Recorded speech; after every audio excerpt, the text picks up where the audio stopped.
Hi, everyone, and welcome to Live on Xbox for the week of June 16th.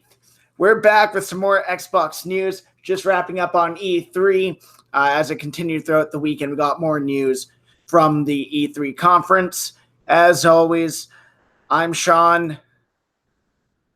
It's Austin. And let's get to it. So, lots of news out of E3 and inside Xbox. We had more features, more news on the Scarlet, and all that. So, what we're going to start off with today is Xbox is ending the Xbox One compatibility program, backwards compatibility program. Basically, we're getting our last few games from the 360 and the original Xbox that are going to be working with the Xbox One and the Scarlet, because the Scarlet's also going to be backwards compatible. So, Austin, I'm not sure about you, but this surprised me hearing this news. Yeah, definitely. I thought that the backwards compatibility program was going to keep going until they could get all of, if not as many, games as they could onto the service or onto the backwards compatibility list. But I think they realized that some of that might be a struggle with licensing problems. So I think that might be why they're ending it. But they have a good number of games on there, and I'm just glad we were able to get around to it, especially for the Xbox One, like the generation there. Yeah. And you know what? They are going out with a bang, especially with the original Xbox titles. We do have a handful of the Splinter Cell games, which they are fun games. I believe you've played most of them. And so seeing that many Splinter Cell games, it told me that, hey, these are games that Xbox was like, hey, these are games we want, that we like, that I think everyone should have their hands on, especially ongoing as an ongoing series. But yeah, there's also, you might be able to read into this a little bit. If maybe, I know Splinter Cell game wasn't announced at E3, but it could be a sign that maybe that Ubisoft is checking to see if this is a franchise that people still are going to be playing. And just like with a lot of other backwards compatible games, they tend to coincide with announcements or releases of current titles. Yeah. So it was nice seeing 23 titles to end this. I'm just going to go over them very quickly here. We have Armed and Dangerous, Indiana Jones and the Emperor's Tomb, Sphinx and the Cursed Mummy, Splinter Cell Pandora Tomorrow, Splinter Cell Chaos Theory, Splinter Cell Double Agent, Unreal Champion 2.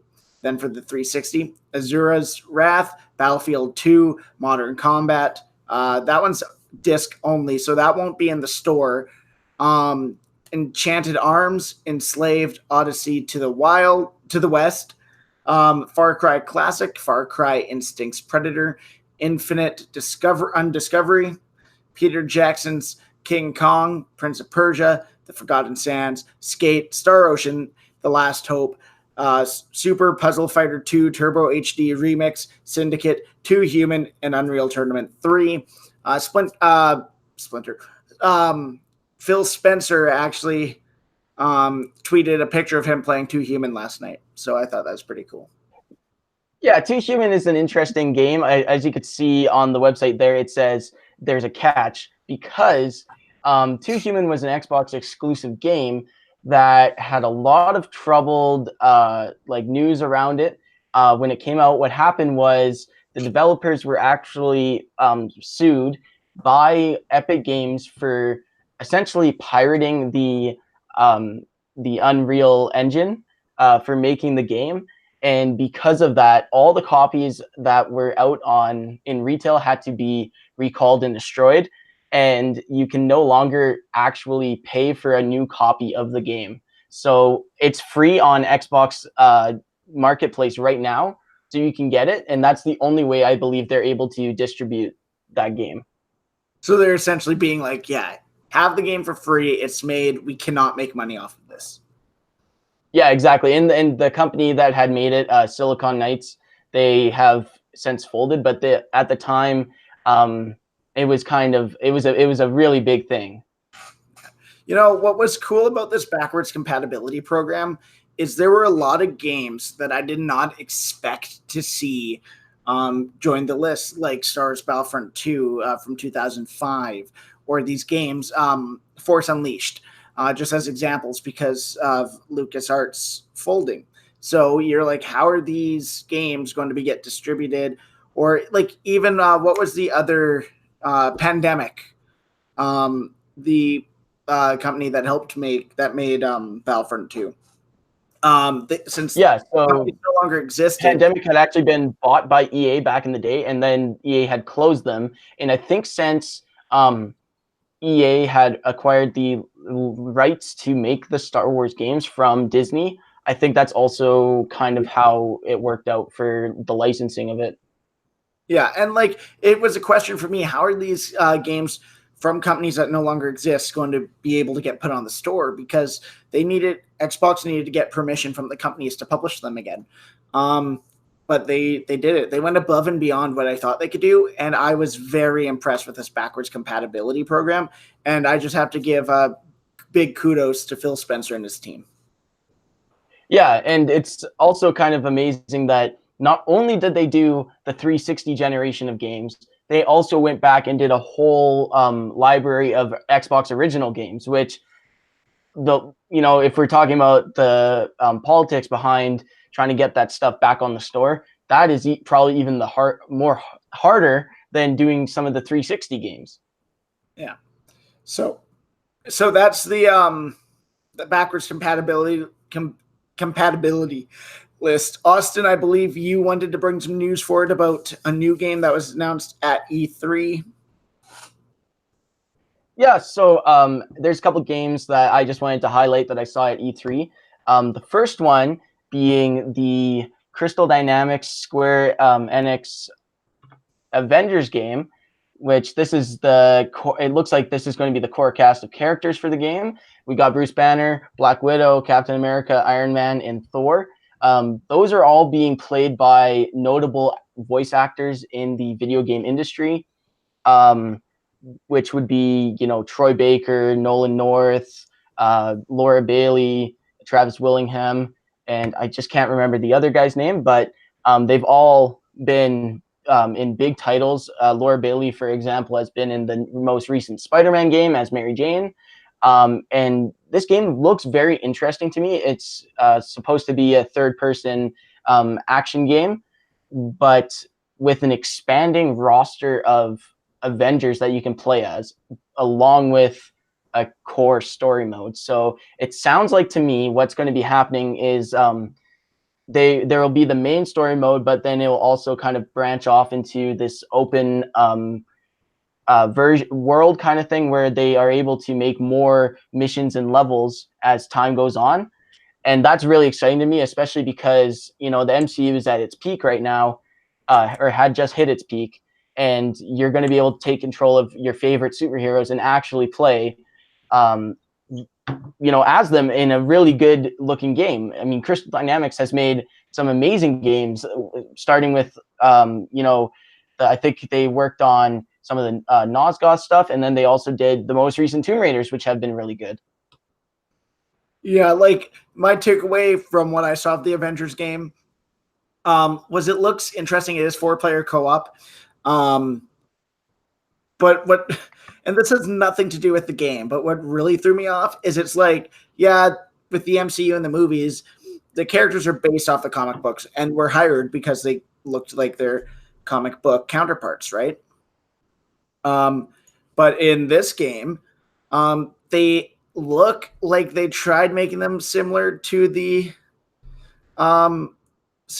their movie counterparts and the comic books, and it just came in as a really weird clash, especially like if you look at Bruce Banner and like Captain America. This is the one that throws me off most. Same with Black Widow. Iron Man and Thor look fine, but I think that this is not a problem with the game. I think it's a problem with the public perception, and it stems deeper into some movie. Well, and that's why I say it's not really about the game, but their models. It's like, especially Black Widow and Bruce Banner, look like they were heavily influenced by how Mark Ruffalo looked and the style of the costumes of those two characters, Black Widow and Bruce Banner, to the point where it's like kind of that uncanny valley part where you're like, I will agree that Bruce Banner looks very, very similar to 2012 Mark Ruffalo.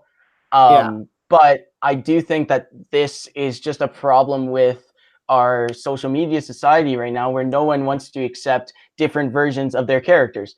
But that's a whole different subject, and I don't really want to get into it. But this game, regardless of what you think of the character models, it looks great. Yeah, like it definitely looks good. That, like I was saying, it had nothing to do with the game. It's just something I noticed is that they took like Mark Ruffalo from 2012 and the costume from Black Widow from 2012 as well. That's what I was getting at. It's that uncanny valley because you know that's not what the characters look like in the movie, but they stole the costumes. That's what I was trying to get at. Anyways, do you have any more games? Sorry? Do you have any more games? Yes, I do have one more I want to highlight. This one came out of Bethesda's conference. It's a game by Arcane, who did, the Dishonored games and Prey, one of my favorite studios of recent times. And that game is going to be Deathloop. Sean, have you seen anything on this game? I have not. Okay, so I'll give it just a quick explanation here. It sounds like it's going to be an action game or action stealth kind of game where there's these two assassins who go to an island, two rival assassins, and they're attempting to take each other out. But this island had some experiments done on it that have caused a time loop. So they're constantly in this battle, in a time loop, and they have to fight until they could figure out how to stop it. And the trailer looked very cool, and considering it's from Arcane, it will probably be very good. And it's got that kind of Cold War era spy feel, and I really like that. Okay. Sounds like one I might have to check out. I've been pretty impressed by Arcane's recent games. So yeah, that sounds pretty cool. But yeah, that was all the games. Those were all the games that I really thought stuck out to me. There was tons of games announced from all the way from Nintendo to some games from Ubisoft, Bethesda, Square Enix, and just a whole bunch. And it was a really good weekend for the video game industry. Yeah, like it was great seeing all these properties and how far some of the games that we've been anticipating have come. My highlights would have to be Game Pass for PC, Game Pass Ultimate, Scarlet, that Avengers game, and Halo.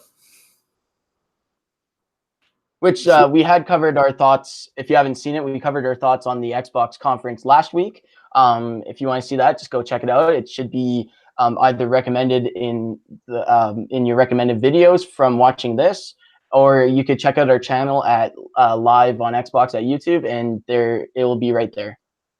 Yeah. So moving on, there was a development with Game Pass Ultimate, which was pretty cool. Basically, if you're on your Xbox, or I believe you could find it on the Microsoft website as well, there's this prompt to get 1 month of Game Pass Ultimate for $1. However, it has been discovered. Austin discovered it, and I guess several other people have discovered it. But when you subscribe to this $1 Game Pass Ultimate, it gives you not just the 1 month for $1, but it will actually convert the rest of your remaining subscription for Xbox Live or Game Pass, and it will change the remainder to Game Pass Ultimates for up to 3 years. So let's say you had 32 months worth of Xbox Live left, and you went and got the $1 1 month Game Pass Ultimate. It would actually give you 32 months of Game Pass Ultimate for the low price of $1. Yeah, I had picked up on this when I signed up for the $1 Game Pass Ultimate. So I managed to extend my Xbox Live and Game Pass for about, I think it was about a year. And one of our friends had recently done it, but he actually went out first and bought new subscriptions, new month, like extra 12 months of Xbox Live, and then through the Game Pass Ultimate on it. So it managed to be a better deal than just getting Xbox Live um, and then paying for Game Pass later. Yeah, because I think it saves you something like $5. It saves you quite a bit of money per month. Yeah. But it saves you $5 per month, and this website actually, CNET actually has it broken down to savings of, I think it's like, your savings could potentially be as much as $360. So that's quite a bit to save, guys.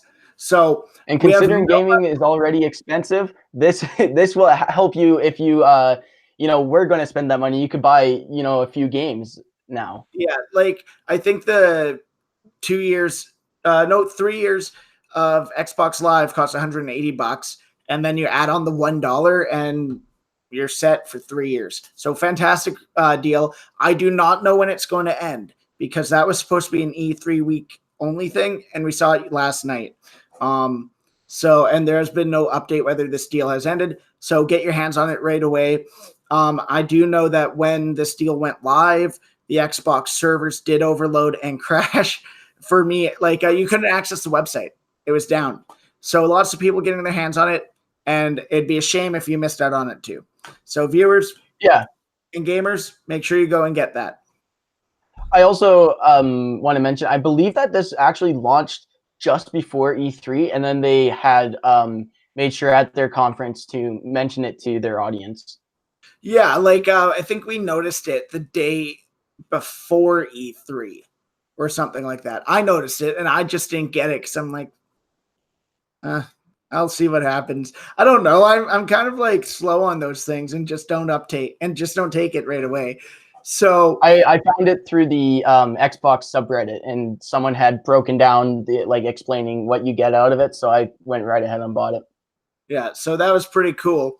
Now I believe on to our last topic of the day, which is quite a big topic, in which I did mention it last week, just saying maybe because I noticed this. So in the Xbox Scarlet Project Scarlet video, you could see that the people were playing with Xbox One controllers. I was like, well, I think that there confirms that it'll work with our old accessories because that was a big concern of mine. Well, it was confirmed by Phil Spencer this past week. I believe it was on Inside Xbox that was one of their main goals was to get all the old peripherals working with the new Xbox that will be coming out. So that means that your controllers, your Elite controller, your headsets, they're all going to work. With probably the exception of the Kinect because that is dead. But yeah, so that's really good news. It just goes to show that Microsoft, they're taking that next step in consoles where it's not just a new generation, it's an evolution, taking everything that was good from that last console and moving it to the next along with it. So, and that makes sense also because they revealed a new Elite controller. And why would someone buy a $180 controller if it's not going to work with the next Xbox? So that was really, really good news to hear. So I'm very excited for Project Scarlet. I mean, it's probably going to be the next console I end up picking up. I've been running an original Xbox One for a while, and it's going to be so awesome when that thing drops, and I'm able to use all that computing power. No more problems with textures not loading on my console. No problems with random network lag. Sorry, Sean? What was the latest thing you ran into on Sea of Thieves? There was something. Oh, I was playing Sea of Thieves the other day, and it basically was stuck infinitely loading because my game just can't. My console just can't handle processing anything anymore. It might just be because mine's a lemon, but I don't know. It's been quite the It was experience. funny because we had my PC playing and loading off the Fairy of the Damned. It was just like that. Then Troy was like, and then you were like it took we would all die at the same time, but to get back in the game, it was like 5 minutes for Austin. So that console it served well, but you could see why they're upgrading them. So other than that, Austin, what have you been playing this week? I just finished up playing Portal, which was added to backwards compatibility a little while ago and was available as an Xbox Live Gold game. So I just finished that, played some Sea of Thieves, finished up beating Sunset Overdrive, a little bit of Fortnite here and there, and yeah, it's actually been quite a good week and a half here, just trying to get through some of my backlog. Yeah, I played some Sea of Thieves. I haven't played Fortnite this week. Played some NBA 2K19 with the NBA Finals going. Go Raptors. That was on a sale as well. We gave it a shot. 2K19 was on for $3.99. I don't know if it's still on a deal, but check it out if that's the kind of game you're interested in. I also played. Oh, I checked out Anthem. It was not as bad as reviews led, but it wasn't. It's not amazing either, but it's not as bad as reviews led. So that's what I've been up to. That's good to hear. Anthem's one of those games that I think that when Destiny 2 goes free to play, if it's actually very successful with that model, I could see maybe EA either reducing the price of Anthem or potentially following in if they do make more expansions to it. And that's a game I would check out if it was at a reduced cost or even free. Yeah, and like that one, it's definitely geared towards friends because like when you go to play any mission, it says we recommend playing with friends. Well, if you're recommending playing with friends, like how are my friends supposed to play if they don't buy it? And that's EA. That makes sense from a marketing standpoint, but I don't want to buy a game that I need friends to beat. Mm-hmm. Unless like it's clearly labeled and they get it for free. Like with A Way Out. That one it's marked on there like it's co-op only, and we know that, but it gives you a free copy to play as long as I'm playing. But Anthem doesn't do that, and I think that's a big flaw there too.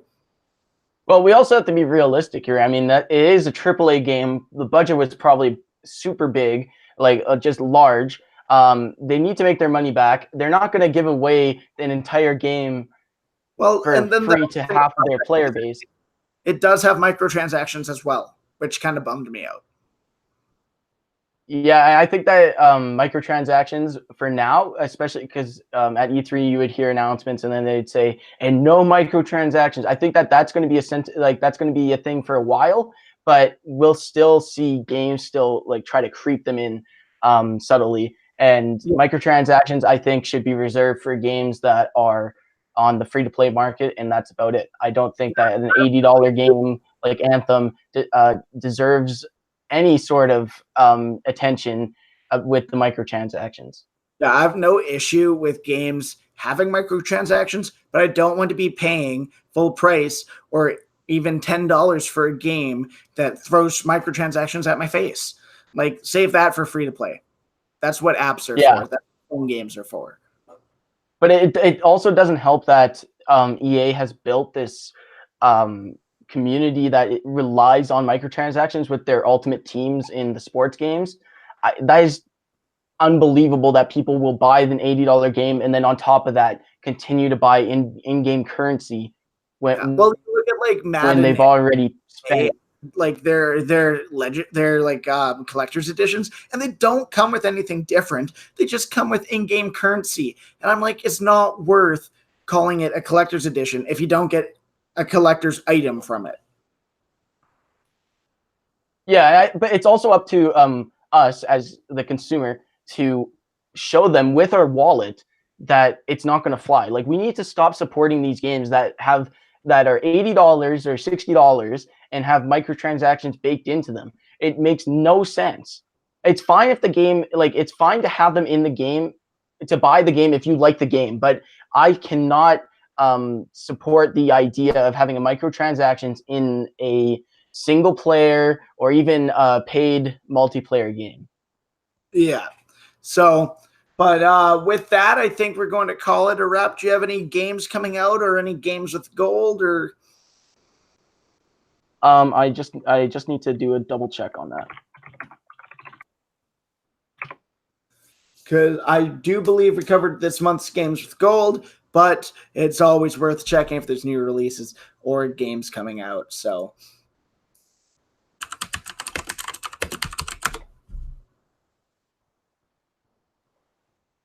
games with gold still stand as NHL 19, Rivals of Aether, Golf Club 2, Golf Club 2 and Rivals of Aether are done as of yesterday. So I think we're waiting for the next month's. Okay, so the games that are releasing on, I just need to change some things here. The games that are releasing this week for the Xbox are the following. Bloodstained, Ritual of the Night, June 18th. That comes out June 18th, which is Tuesday. Neverwinter Undermountain, also on June 18th. Jurassic World Evolution, Claire Sanctuary, which I believe is... Oh, it's actually... I thought it was an expansion to the Jurassic World Park game, but it's actually its own game. It's a single-player narrative about the Jurassic World movies. A game called Another Sight also comes out on June 18th. Citizens of Space, June 18th. Antiqua Lost, sorry if I butchered that name, June 19th. Siberian the Time Traveling Warrior, June 19th. Double Cross, June 19th. Crash Team Racing Nitro Fuel. Now this is a game that is exciting.